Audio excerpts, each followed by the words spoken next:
Oke, Assalamualaikum warahmatullahi wabarakatuh.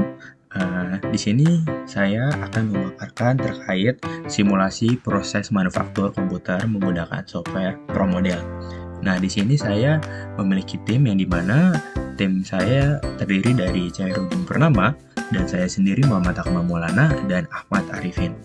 Oke, di sini ada latar belakang dari proses produksi. Nah, proses produksi itu merupakan serangkaian aktivitas sistematis yang mengintegrasikan sumber daya seperti tenaga kerja, bahan baku, peralatan, serta metode operasional untuk menghasilkan output berupa barang atau jasa yang memiliki nilai tambah. Jadi mana proses produksi ini yang bisa kita ketahui adalah serangkaian kegiatan yang mengubah bahan mentah atau raw material menjadi produk jadi, yaitu finished good yang memiliki nilai tambah dan siap digunakan atau dijual. Nah, proses ini mencakup tahapan perencanaan, transformasi input, pengendalian hingga evaluasi hasil guna memastikan efisiensi, kualitas, serta berkelanjutan produksi.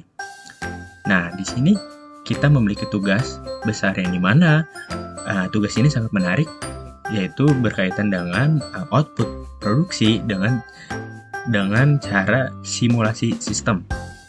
Nah, tujuan dilakukan simulasi ini adalah untuk memberikan gambaran area mana saja yang menjadi bottleneck proses dan apa saja usulan yang dapat menjadi solusi agar produktivitas dapat ditingkatkan.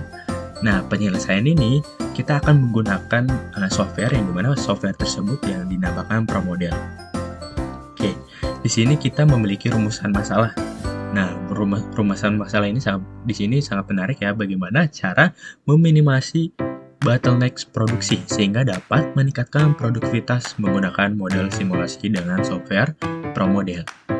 Oke, di sini ada tujuannya yang dimana kita dapat memahami dan mempraktikkan cara pengaplikasian software ProModel agar meminimasi bottleneck produksi sehingga dapat meningkatkan produktivitas yang maksimal.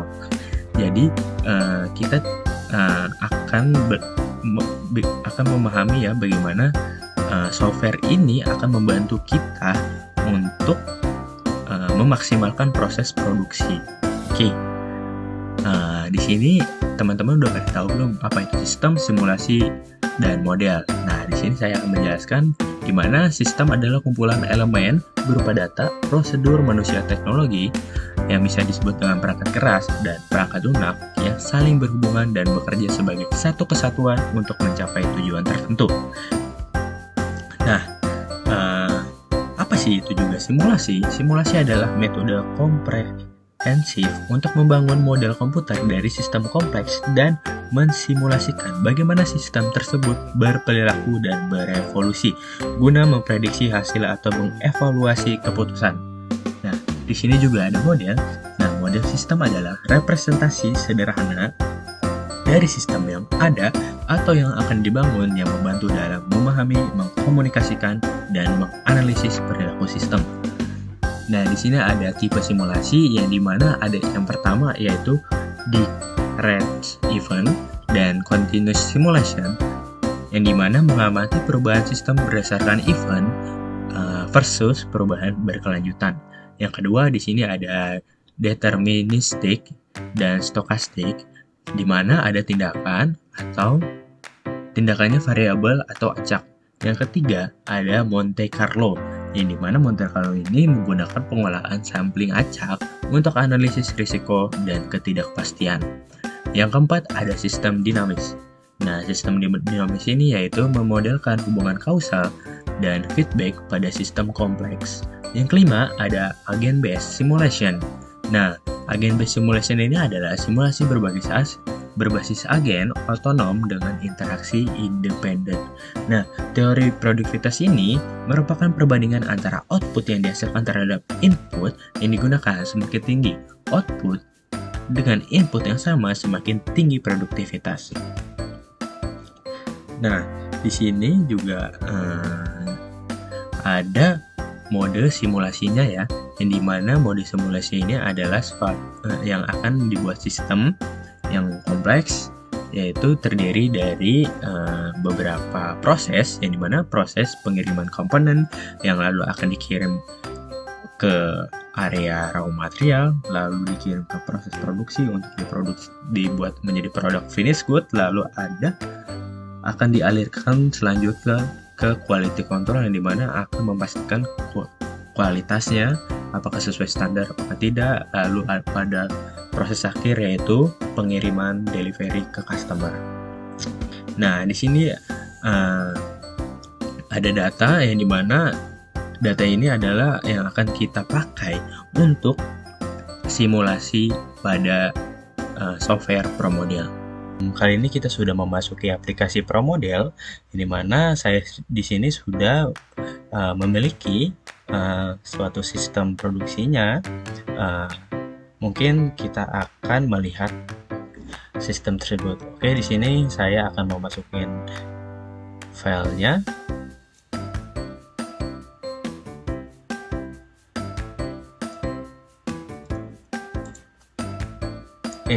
Di sini sudah terlihat di mana di sini ada proses incoming material yang material tersebut akan disimpan di dalam warehouse, yaitu raw material warehouse. Selanjutnya material tersebut akan diproses production, lalu akan diinspeksi terlebih dahulu sebelum produk tersebut akan di delivery ke customer. Oke. Mungkin simulasi ini kita akan mulai dengan ke menu simulation dan run.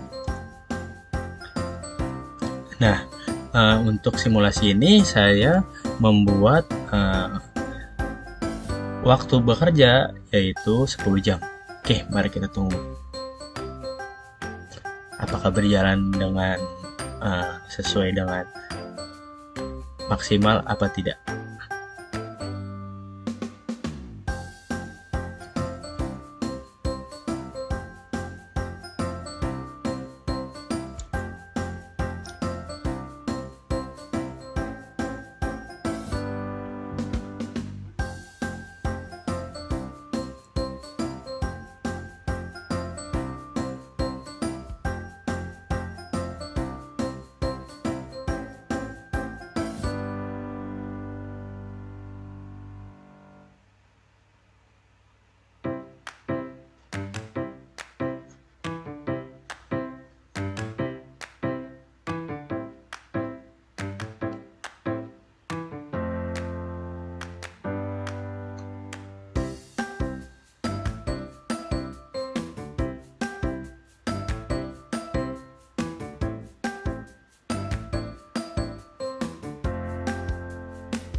Oke, di sini sudah selesai prosesnya, yang dimana di sini sudah terlihat outputnya.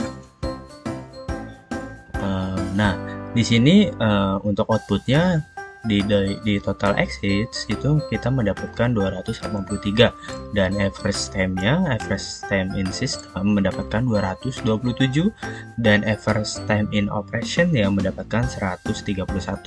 Nah, di sini ada entity stage yang dimana yang berwarna biru ini adalah perpindahan, yang berwarna hijau adalah proses operasi, dan yang berwarna pink yaitu kegagalan proses.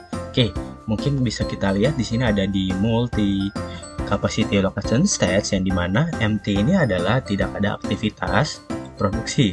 Nah, di sini ada parts equip yang dimana kondisi tidak aktif berjalan normal. Dan di sini juga ada fuel yang dimana proses operasi kapasitas maksimal. Bila berjalan lebih lama terjadinya, bisa berpotensi terjadinya bottleneck yang mengakibatkan proses produksi itu tidak maksimal.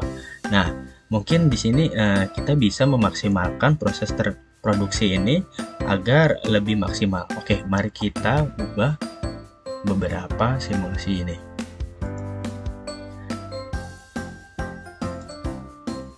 Oke, Untuk mengubahnya kita akan ke menu build, ke menu location.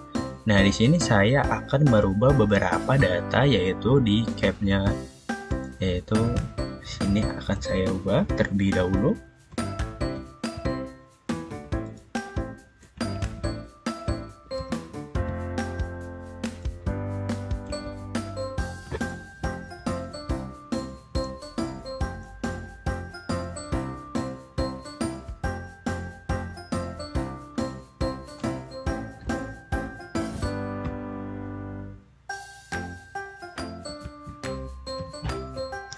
Oke, selanjutnya di sini akan diubah lagi yaitu di menu build di processing. Nah, di sini ada beberapa yang harus dirubah yaitu di moving logicnya yang akan saya ubah menjadi 2 menit.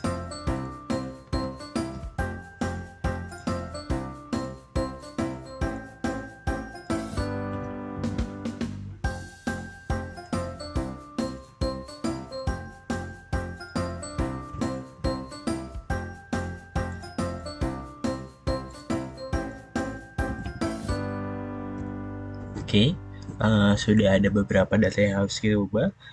Selanjutnya kita akan proses simulasi dan merunning, dan akan kita lihat bagaimana hasil akhirnya.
Oke, di sini sudah terlihat atau sudah teroutput bagaimana di sini memiliki total access yang meningkat ya menjadi 457, dan average time in sistemnya menjadi 144, dan average time in operasionalnya yaitu 130. Dimana di sini di multi capacity location stage, dimana proses fuel ini sudah tidak ada ya, di mana terdapat blok atau kegagalan produksi ini sudah tidak terjadi. Maka produksi meningkat, tidak terjadinya lagi bottleneck yang membuat proses produksi ini berjalan maksimal.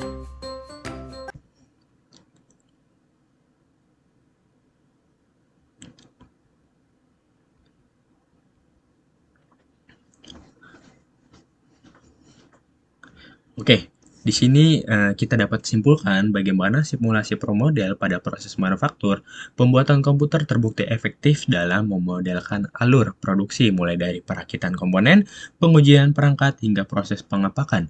Penerapan simulasi memungkinkan analisis kinerja ini produksi secara menyeluruh, termasuk identifikasi hambatan proses yaitu bottleneck, evaluasi utilisasi mesin dan tenaga kerja, serta pengukuran waktu siklus produksi dengan pengujian berbagai skenario produksi, model mendukung upaya peningkatan efisiensi perencanaan kapasitas produk dan pengambilan keputusan berbasis data untuk meminimalkan efisiensi sebelum diterapkan pada sistem nyata. Oleh karena itu, simulasi ini berperan penting dalam optimasi proses produksi komponen komputer yang lebih produktif, terukur, dan reliable. Nah, di sini saya juga akan mempunyai saran, yang dimana saran ini berdasarkan hasil simulasi pro model pada sistem manufaktur perakitan komputer. Perusahaan disarankan untuk menjadi simulasi sebagai tools evaluasi proses sebelum penerapan di lini produksi. Nyata guna meminimal risiko efisiensi, identifikasi dan optimalisasi pada potensi bottleneck perlu dilakukan, baik melalui penyesuaian sumber daya maupun penyeimbangan alur produksi. Selain itu, keakuratan data input seperti waktu proses dan kapasitas mesin harus dijaga agar hasil simulasi merefleksikan kondisi aktual. Pengujian beberapa skenario operasional juga disarankan untuk meningkatkan kesiapan sistem terhadap dinamika produksi. Nah, dengan demikian, pemahaman simulasi dapat mendukung pengambilan keputusan yang lebih tepat dalam peningkatan efisiensi dan produktivitas lini manufaktur. Nah, mungkin sekian dari saya untuk memaparkan materi ini. Bila ada salah kata saya mohon maaf. Terima kasih. Assalamualaikum warahmatullahi wabarakatuh.